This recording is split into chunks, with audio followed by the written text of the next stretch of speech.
So this is a rum from the island of Martinique, and we're going to look at this today.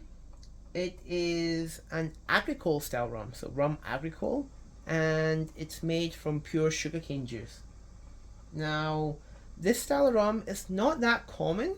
Most of the rums that you might find in supermarkets, for example, let's say a Jamaican style rum or a Cuban style rum, they are often made from molasses, which is the processed leftovers of sugar. But in the case of this is made from raw sugarcane juice itself. So they take the juice, they ferment it, then they take the fermented sugarcane wash and they'll put it into a still, usually a column still in the case of Martinique. And then whatever comes out of that, that is your rum agricole. So I believe that Martinique rum in particular, it's quite special in the sense that there's a lot of regulations that follow this rum, which you will not find in some other rums. Like say, you might find some rums in the supermarket that have got sugar added to them or colouring added to them. In the case of Martinique rums, they are a little bit different in that sense. They have regulations which mean that you can't add sugar, and they also require that when it comes off the column still, it has to have a certain amount of esters in it, which means the flavour compounds. So it's got to follow specific regulations, and this leaves it very different from a lot of other rums too, because as I said, you often find rums that are sweetened after they've been bought or after they've been barreled. They'll then sweeten them, and then you've got a sweeter rum, or colour might be added. So like you might get some blackstrap molasses added to say some black rums. You won't find that with the Martinique style of rums. So another cool thing about this is, I mean, apart from the fact that what you get in the bottle is basically what comes off the still, which is quite cool itself. But another very cool thing about Martinique rum is that it has different labels depending on how long it's aged for, and it follows the French style of classification.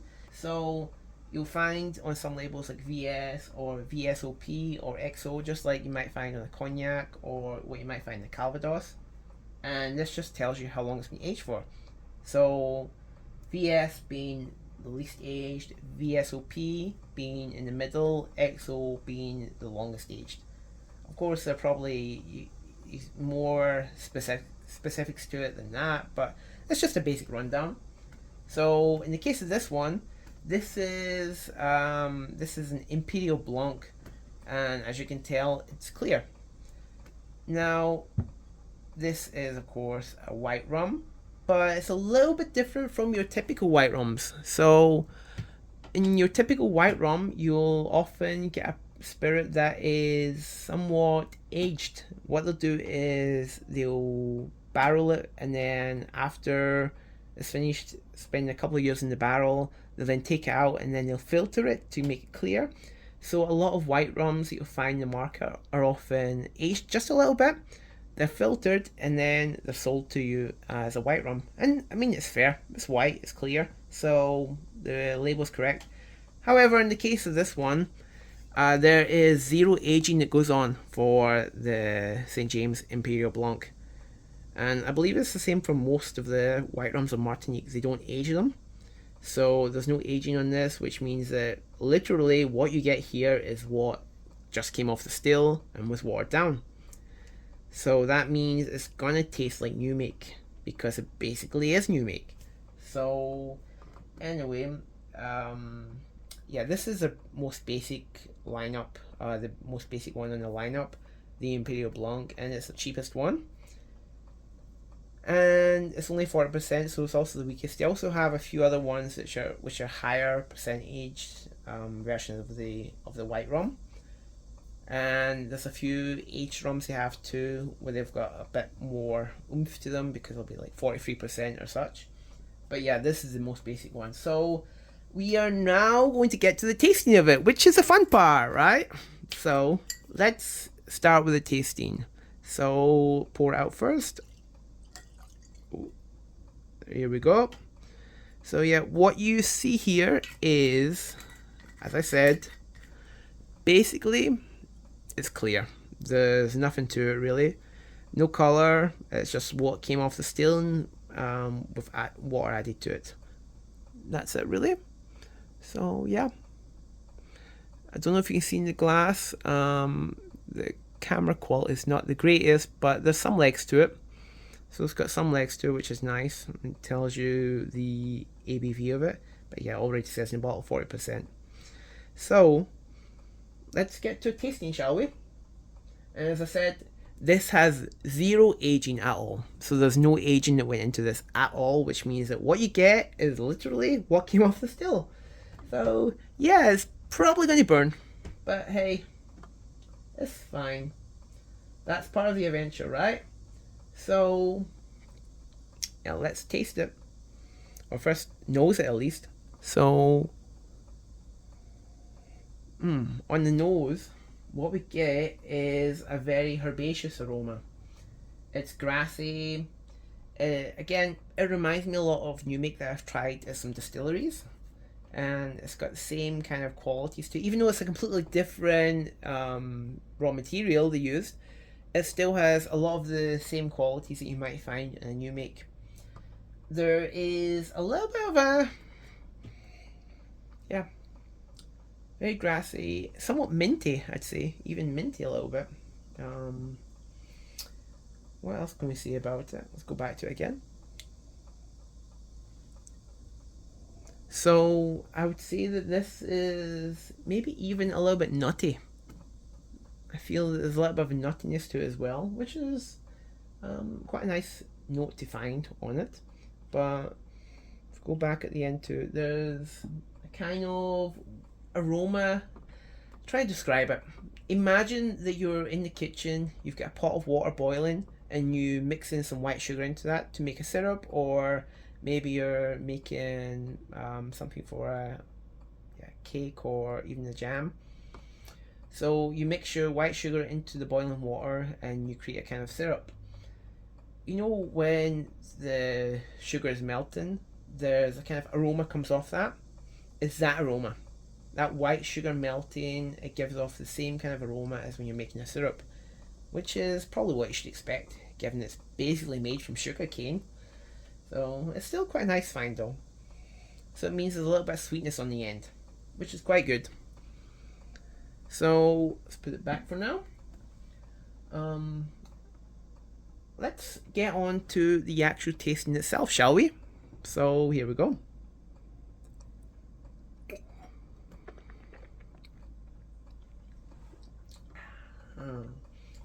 So I would say definitely it's very harsh at first. Again, it's just you get hit with the alcohol first. So that could be it could be a little bit off-putting to some people. Some people like the burn, some people don't. It just depends on what you like in your flavors, I guess. If you can handle neat alcohols, usually you can handle this, especially if you're like able to handle cask strength whiskies or cask strength rums. You always get that kind of burn on it. Same here, but yeah, it's only 40%, so it can be a little bit surprising at first. But again, it's just what you expect from something that's got zero age into it. There's nothing to mellow it out, but it's fine. So let's go back to it again.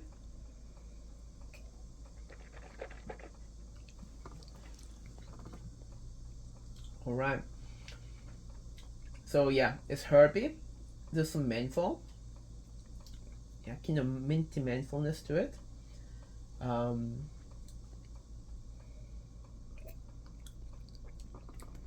Yeah, herbaceous, grassy, still comes through. I would say if you could imagine what it's like to try a gin, it's like that, but take away the juniper, take away the citrus, and just what you're left with after you take them away. It's very similar to that. That grassy, herbaceous, minty note. A little bit medicinal even. You get that in this rum.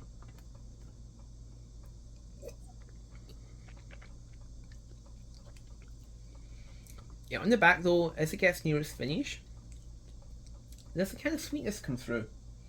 A little bit of sweetness, but it's still quite grassy. The grassiness never really shakes from it. But yeah, as it gets to the end, it gets a little bit sweeter, more pleasant.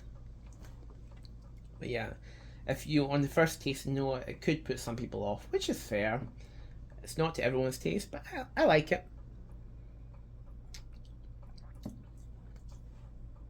Now, I imagine for most people, you might probably want to try this kind of rum in, say, a cocktail. But you would have to consider your cocktail options wisely because there's a lot of flavour in this. The herbaceous notes they come through really strongly, and if you're making a cocktail which relies on like a very light rum, a very light, almost neutral rum, like say a daiquiri or a rum and coke, this is probably going to throw it off balance. So I wouldn't use it for those kind of cocktails. But hey, the people in Martinique have just the cocktail for you. There's a traditional cocktail there called the tea punch, and it's made with this style of rum. You add some sugar into it. You add a lime wheel into it or lime coin into it. Mix it together. There you go. It's a nice summer cocktail you've got there, and it's not going to, because it's meant for that kind of cocktail. It should go really well. Now, can you drink this neat? Absolutely. It's not for everyone though, but if you're into drinking your gin neat, or if you're into drinking, say, some high proof whiskies or high proof rums, and yeah, you can probably handle this no problem. Just be aware that it can be quite herbaceous and quite grassy at first. But yeah, overall, it's quite a good rum, and it was very cheap. It was only what, 20,000 won in Korea, so about maybe $16, maybe 15, $16. I don't know what the exchange rate is now. I might be a little bit off, but yeah, it's not bad at all. It's quite nice. Yeah, if you're looking for something nice to try, yeah, give it a shot. But yeah, don't go into this expecting it to be your typical rum, because it's not going to be your typical rum. It's a very different beast of its own. And if you want to try something else, there's also some aged versions as well. As I said, you can get a VSOP version, you can get an XO version. I actually have an XO version of this, and I will probably do a review of it later. Not right now, but later. Anyway, thank you for watching, and see ya.